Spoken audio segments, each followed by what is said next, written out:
In this episode of the Omega Podcast, we have the founder and executive chairman, Federico from Lexidy. Join our founder and Federico as they discuss legal tech, disrupting the legal industry, and so much more. Digitized for excellence.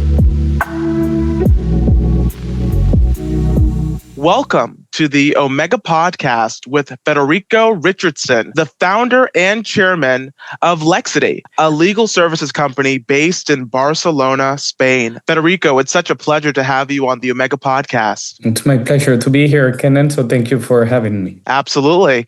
I'm super stoked about our conversation about global endeavors, learning more about Lexidy, a business that you've started, but more importantly, about legal services and the future of legalities when it comes to expanding businesses across the globe. But before we get into all of those incredible details, can you share a little bit more about yourself to our audience? Absolutely. So, Kenan, I'm born and raised in El Salvador from a big family. I was basically coming from American background for my father and Spanish from my mother. So spent half of my life in Spain, and I get that sort of multi-cultural background, and I think it's only making sense that what I would do for a living is actually trying to close the gap in between so many different cultures in a world that's becoming more and more globalized.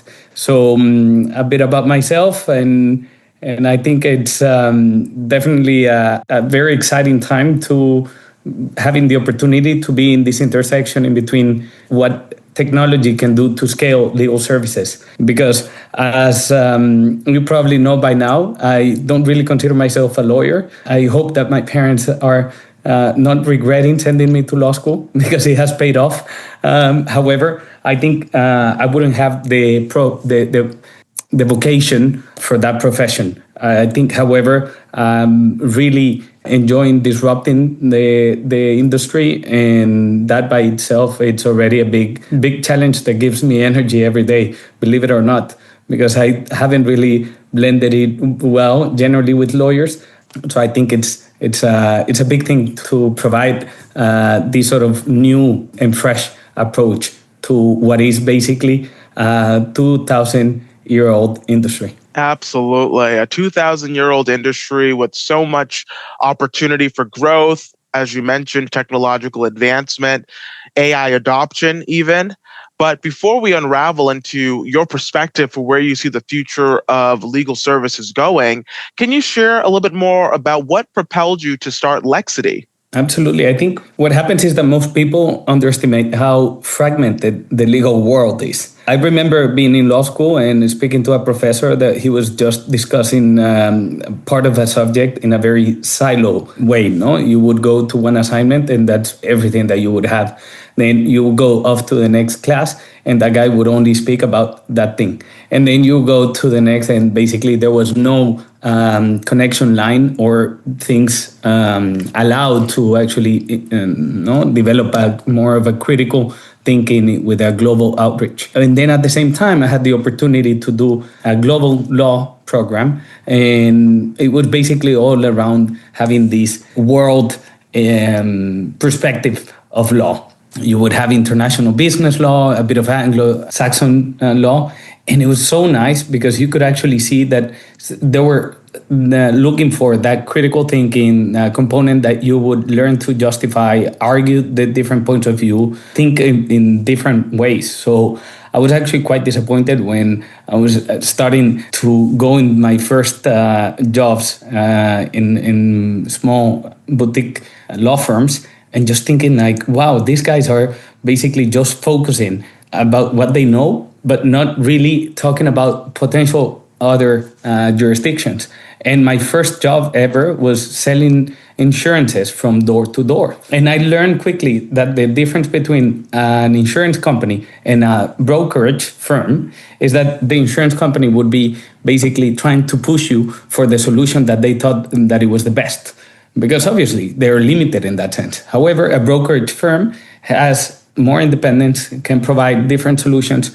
And I thought of myself, wow, that sounds so great. And being able then to start a very small digital first boutique firm. Within a few years, started adding layers of complexity, and obviously that meant to move countries and have a bit more of international horizon, and which is also, paradoxically speaking, very, very challenging to find in firms, because they don't really have a sort of a one way of doing things. In legal services, you would actually depend very much locally to your to the local partner, or to whatever. If it's a partner that decides to do certain ways, then the firm basically sacrifices common good for that individual's big ego.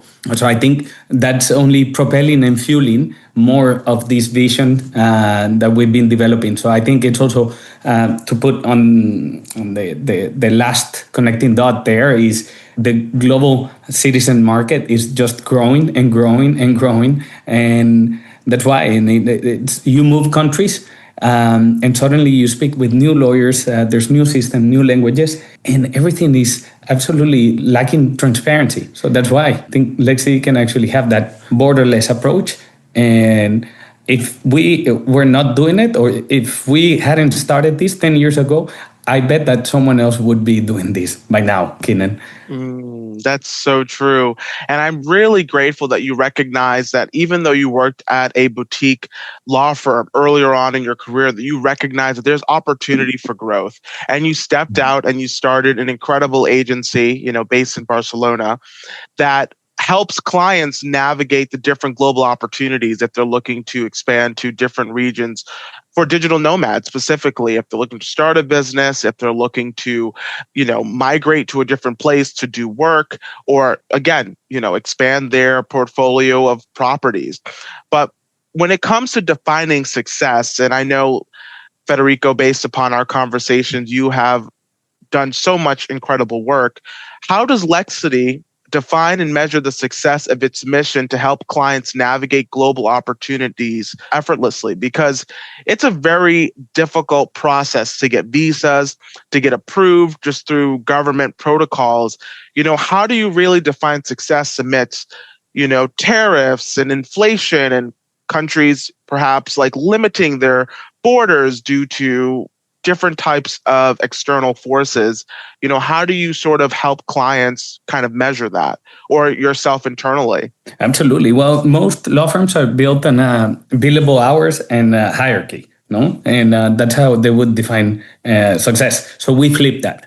I think if we look at it from the client perspective, we package services in a way that we can accommodate upon their demands in what we call, obviously the SLAs, no, and being able then to streamline the process as much as possible, but also understanding that the nuances are going to be critical in order to consider. Maybe one elderly couple is moving abroad is not the same if it's a single individual wanting to apply for a digital nomad visa, where maybe the fast response is going to be the most critical part, but at the same time, then the elderly couple is looking for that hand-holding throughout the process. So I think there's a bit of a friction always in between trying to standardize process, but at the same time, providing a consistent customer experience where we're going to be able then to deliver. I think, however, as you were saying, no, it's what we actually measured, and over the last couple of years, it's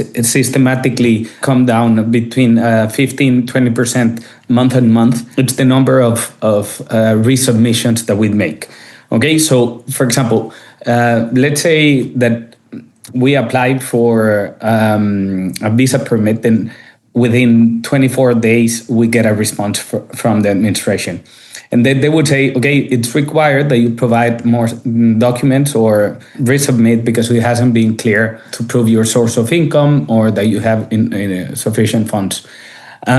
We consider that a failure, because that means that we haven't been able then to streamline the process and give that solution as quick as possible, because we're going to have to resubmit, ask the client to go back into the bank account, get a seal approved and whatnot. So what has happened, and obviously it's happened and very successfully, is that we have brought that on the one end, and it's good.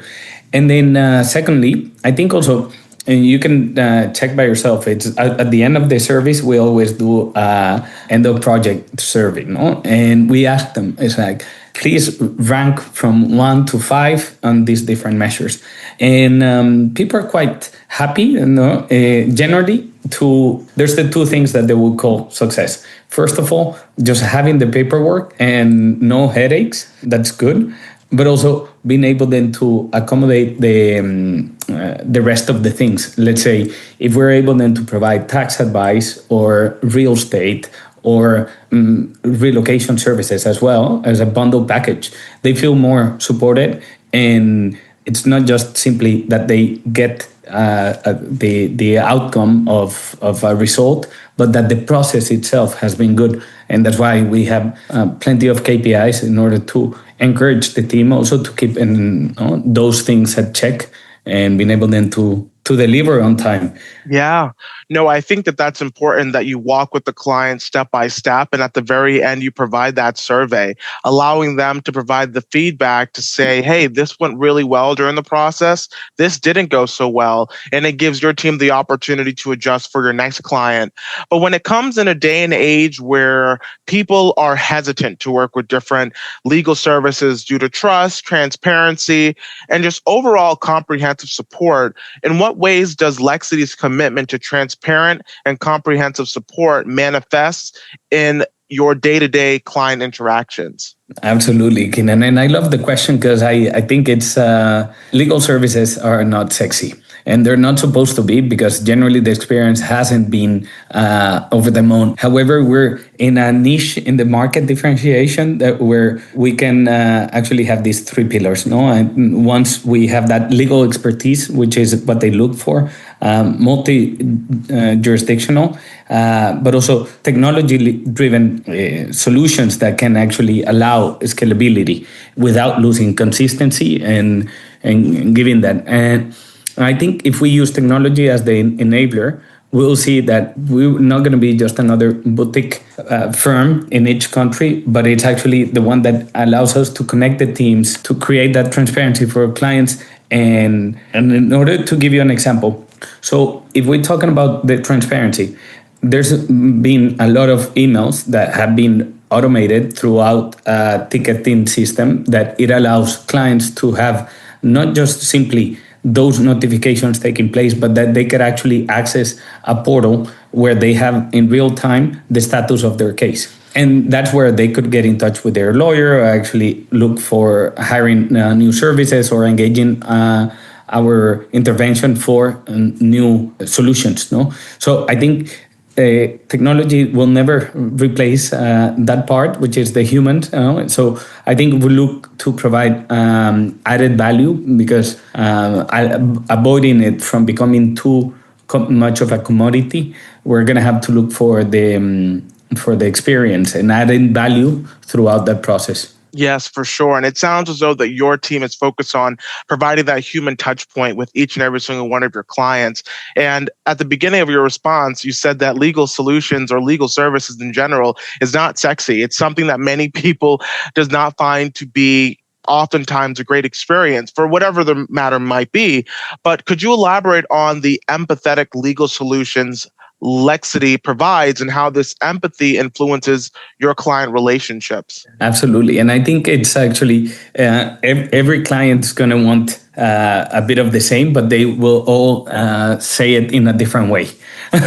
But when it comes to empathy, you got to understand as well, Kenan, that we are more or less about 100 headcount as an organization, and we are 28 different nationalities. And that means that it creates this sort of culture gap. And there's a very good book called The Culture Map that it talks about how different cultures think and value different things. So that's why when providing support and being transparent, it's actually been able then to have from the package, the pricing packages point, very much of an idea of what is it that they will expect. Because if we can already meet their expectation, no, and agree and align those expectations, and afterwards have any way to succeed those, I think they will be more happy than ever if we're actually doing this. Why? Because you got to understand that if moving abroad, it already coming with a lot of stress and anxiety, and no relocation or moving to a new place is going to go without an effort.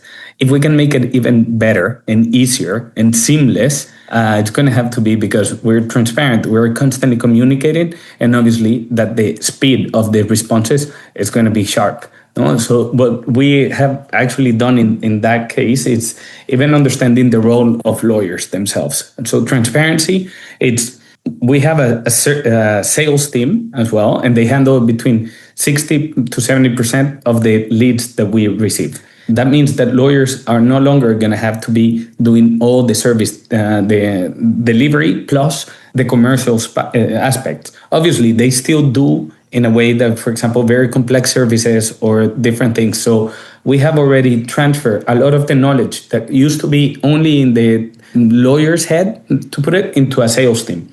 That sales team is going to walk you through the whole process without you paying €1. It's going to have a half an hour introductory call in order to go through your case. You're going to be able to ask the questions, and it's going to be a follow-up and trying to define the perfect quote for you.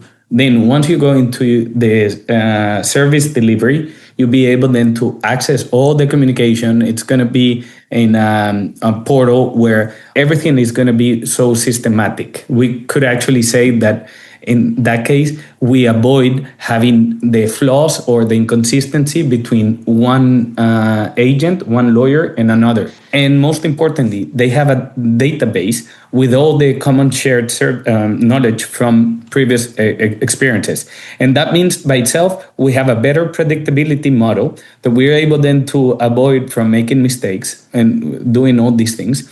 And last but not least, there's going to be a Paralex department, which is doing a lot of the back office and admin work, and being able then to keep that consistency. So it allows the lawyers to actually scale beyond themselves. Yeah, no, that's a great response. And I think as our listeners are digesting that response, I think the main common question that many people have, with there being so many different legal firms and companies out there that might do similar services, what would you say distinguishes Lexidy's redefinition of legal services from traditional legal firms, particularly in the legal or international context? Okay, so I think we build very strong values internally, and this is what holds everything together. No, it would be like our secret sauce.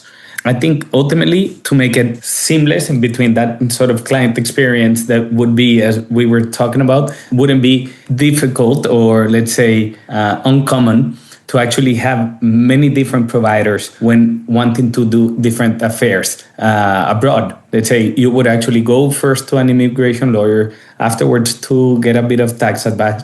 And then if you decide, obviously, if you want to buy a place or rent a house, the thing is that if we actually think of Lexidy as the go-to legal partner, we can actually understand not just simply in terms of the legalities involved, but also the ancillary services. So over the last year, what we've developed is actually adding something that we call the relocation services. So that way we could actually offer them that we handle ourselves the relationship that they will have with third parties. And that way we have a network of partners.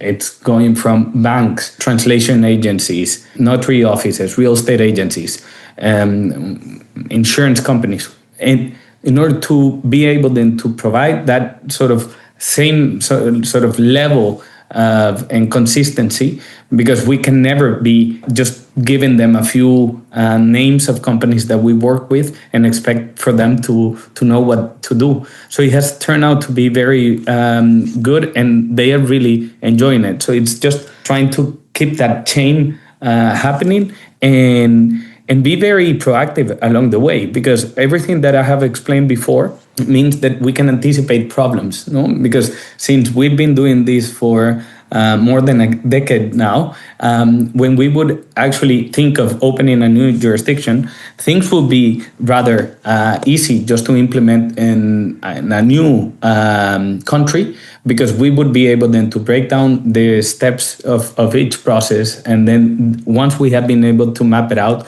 we understand what the role of a lawyer will add value against not. And then from there, providing that sort of peace of mind, because the clients definitely need to focus on living and running their business, enjoying their step abroad, and knowing that we're going to be one step ahead. We are eager to present this episode and look forward to your feedback on the impact of purpose-driven leadership.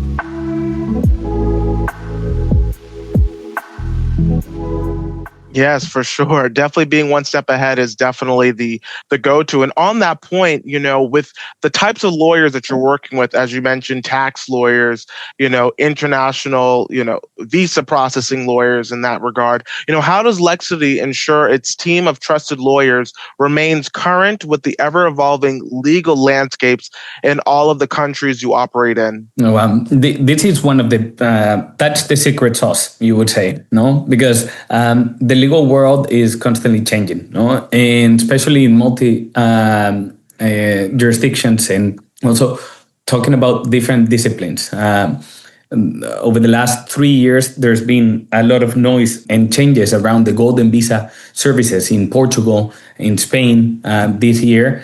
And that means that we need to understand from the beginning what's going to happen. But there's different political interests behind as well when it comes to foreigners having an impact in the economy, but also countries that need immigrants to keep their show alive for whatever it is, because of an aging population and all these things. So our lawyers, as an added value, they are licensed locally and run a continuous training and knowledge sessions. What we do is that we can track those updates in real time and make sure that through different discussions and debates, we're able then to not just simply know what's happening now, but understanding a bit of the direction where this is heading. Because of the nature of the business model, we have a very strong acquisition channel by performance marketing, right? So that means that in a way we can see what the demand is being having around certain services or certain things. So from there, we can then develop and cater our offering accordingly. And that would mean, as an example, when I was saying that we reduced the inquiries and the services that we were providing for golden visa services in Spain, we said, okay, what is it that we do with this chunk of revenue that we've just lost? We would see that there would be more and more demand for Spanish nationality and citizenship applications. And therefore, we have trained our workforce in order to have the perfect sort of balance. And nowadays, it has been a perfect way to recover that lost revenue.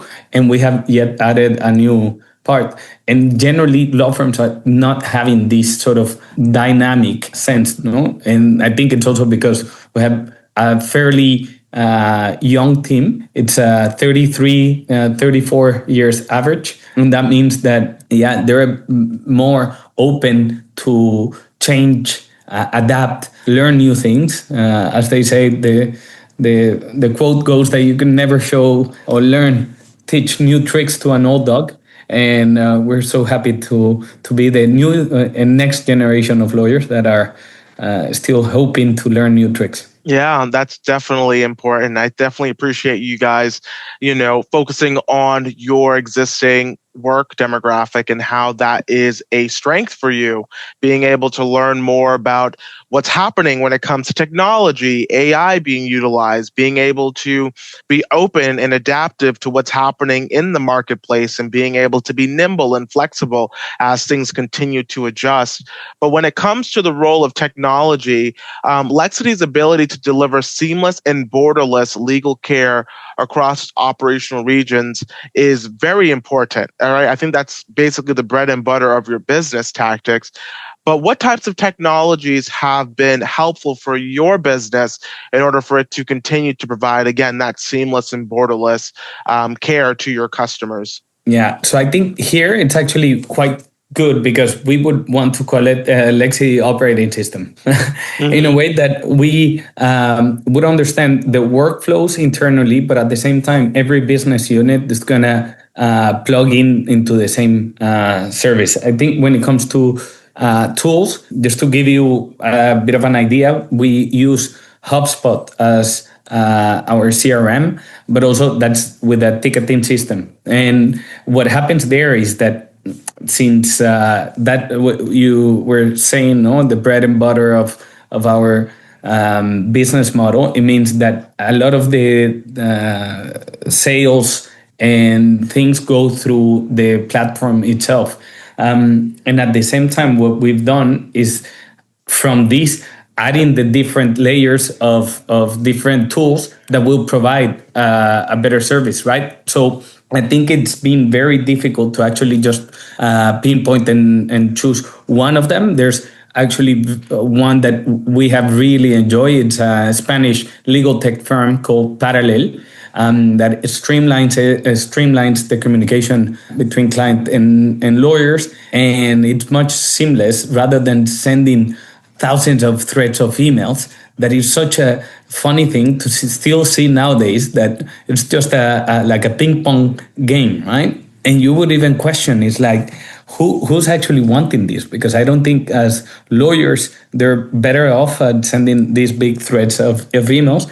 But as clients themselves, they've lost track of what's going on. They can barely understand what they're talking about. So when you say, no, what would that look like? I think the best technology that we have are our people. And I think if we are able then to enable them to become superhumans, to provide a 24-hour response, let's say, that would have been fine in 2022. However, the ChatGPT moment has really just opened up so many different areas and the possibilities of being able then to provide an immediate response. So now, if we really want to see where the added value will be, it's just by applying and plugging different tools throughout the journey. But it's still to be tested. If, Keenan, you would be in the position where you are dealing with lawyers and that they're using AI and the response, it sounds like with that sort of dash, and I think you would have a bit of a doubt, no? So I think it's just doing the perfect blend, keep the market differentiation by providing a competence, but also with a proper strategy, which that would be our humans, and based around the values of what is it that we believe, our SLAs, the non-negotiables are going to be clear, and doing those trainings to go the extra mile. Because I think we've had over the last few years a lot of discussion around the customer centricity, and sometimes we might be doing not the best job by doing more and more, because actually it has already gone outside our core competency. So maybe it's just trying to also limit ourselves and learning to say no. What is it that we are not good at? Because there's been many law firms that just to keep you happy, but also to increase the revenue, they keep on saying yes to things. So that's why we feel very comfortable in what we're good at, and that gives us the peace of mind, and also even to provide services that we guarantee the outcome. And that really represents a big step forward, because it's actually at the moment, it's about 18 to 20 core services that we call, and that we can provide you once we've done our eligibility test, that you will get the outcome of your application, and we can give you a money back guarantee on that. That's very important. I think these are definitely noteworthy moments throughout our conversation for those that are taking notes to understand that important aspect. But beyond legal outcomes, what other forms of values does Lexidy aim to provide to its clients through its client-centered care philosophy?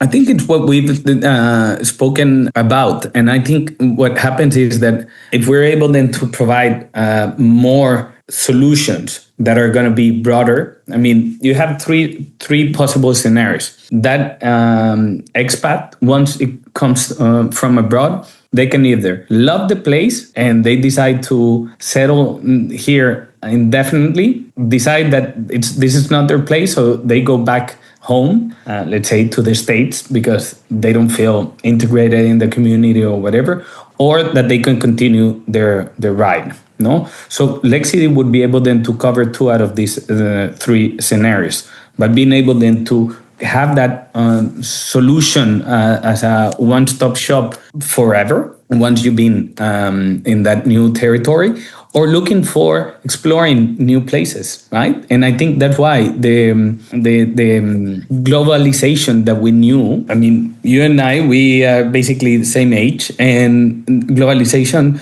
from the 80s and the 90s, whereas all these big multinationals and going abroad and doing outsourcing and having different factories globally, and that's what globalization is.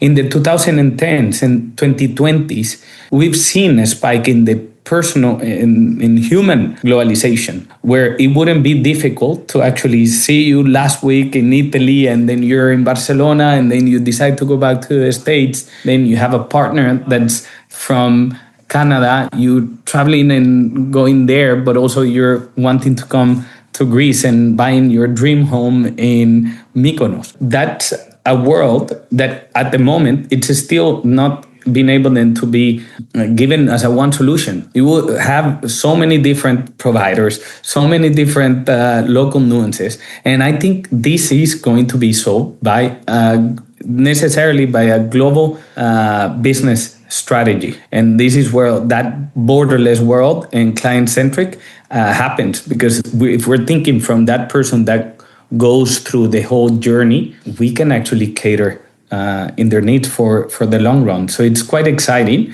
and also being able then to understanding, as I was sharing before, what's the things that we're not going to be able then to provide support. I think it's very clear that the one that does a lot of things is not going to be a master of any of them, right? So I think just really understanding the clients and not seeing it as a transaction, but trying to build a relationship based on trust. It's what really will have value in a very artificial world that we're going towards. Yeah.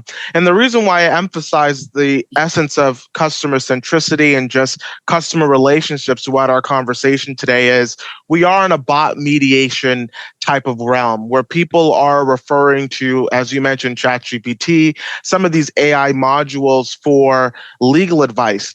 And it can go so far. And I think many people often look at legal services as this extenuating process, and it might lose the opportunity to work with a real person because people are looking for that instant remark, instant feedback, or instant step-by-step guide.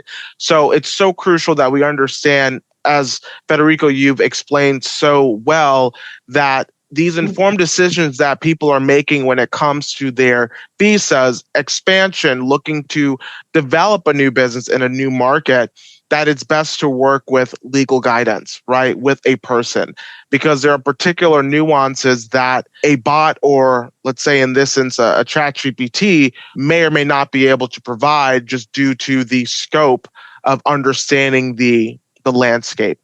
But before we get to the conclusion of our conversation, Federico, one thing that a lot of business owners go through is a lot of pushback, especially as you mentioned during our conversation that you are not a lawyer.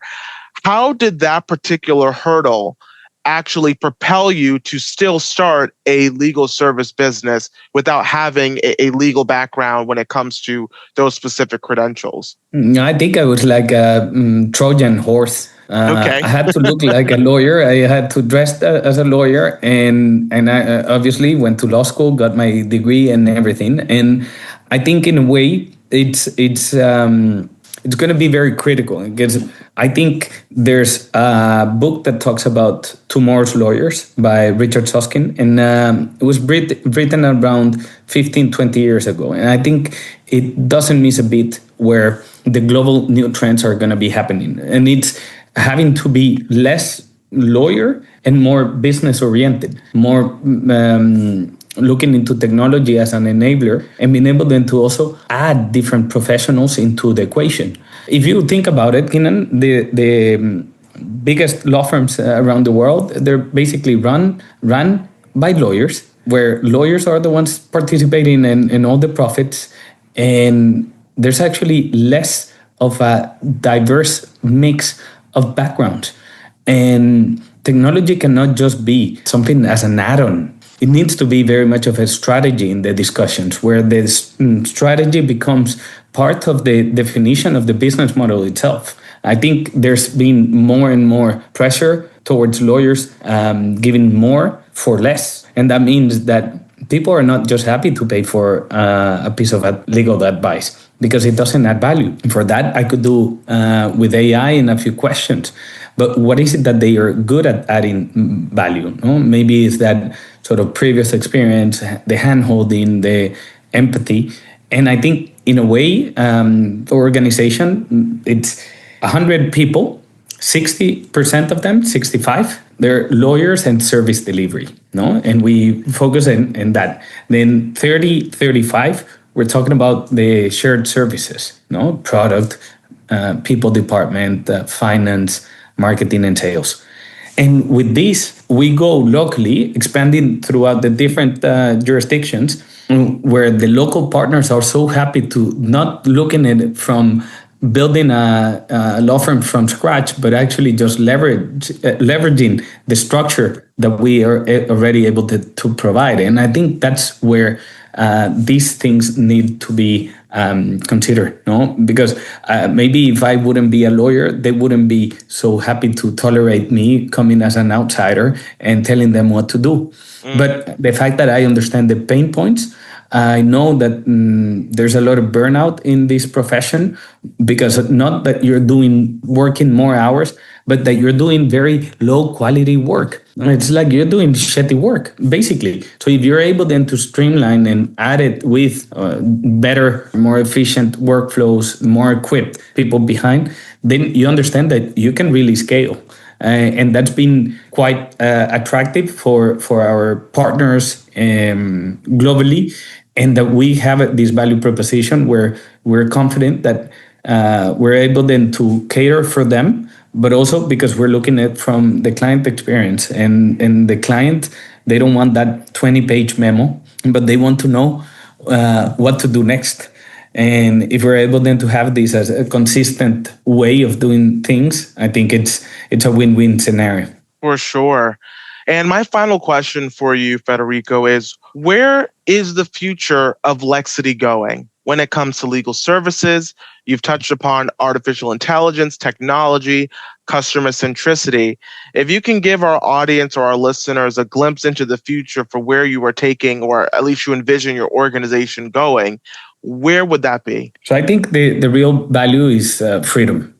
Freedom to move, freedom to invest, to start something new, and that borders are not holding you back. And that's why that slogan that we take, no, it's a world of borderless opportunities. We see that we've only getting started. We have a leadership team, and we're feeling very confident to put together a project that has already gone through, let's say, the startup phase.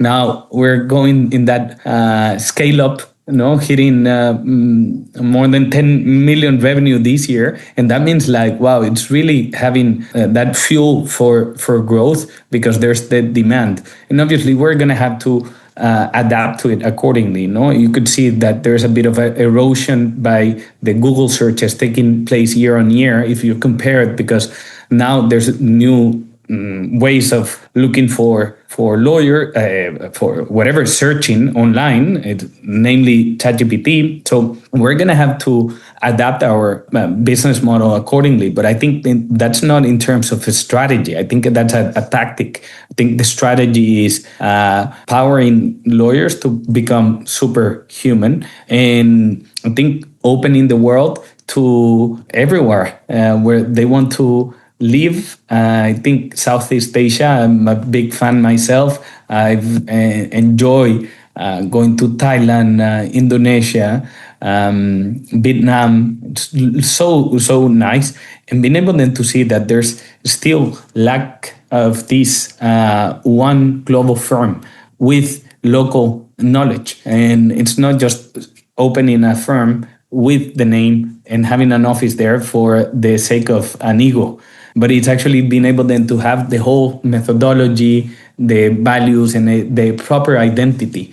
In the future, allowing everyone to move abroad and invest so easily as if you were to book an airplane ticket. No, so I think it's quite needs to be idealistic. I think also we're in a field where there's more and more regulation, and the governments are interested in taking a piece of this because they can tailor their policies according to these trends. There's going to be an aging population. It's already happening in Europe, for example, and that opens the opportunity for people abroad and highly qualified professionals to join the workforce. No, and that's what we're seeing after COVID. It's been almost a 10x growth for us. So we look from 2025 to 2030 to maybe not get that, but definitely big hopes and ambition to get those targets. Fantastic. Well, are there any final thoughts that you would like to leave our listeners with? I think it's just this food for thought when it comes to a value proposition that the companies will definitely have to rethink about, because AI will put a lot of things to be reflected upon. So I think just understanding what human level need are we meeting, and then from there seeing if there's going to be a substitution for it, or if you can actually improve that experience. So I think as a value proposition, if we're focusing in a peace of mind, I think we should be fine. Fantastic. Well, thank you so much, Federico, for being on the Omega podcast. It's been my pleasure, Kenan. I've really enjoyed myself.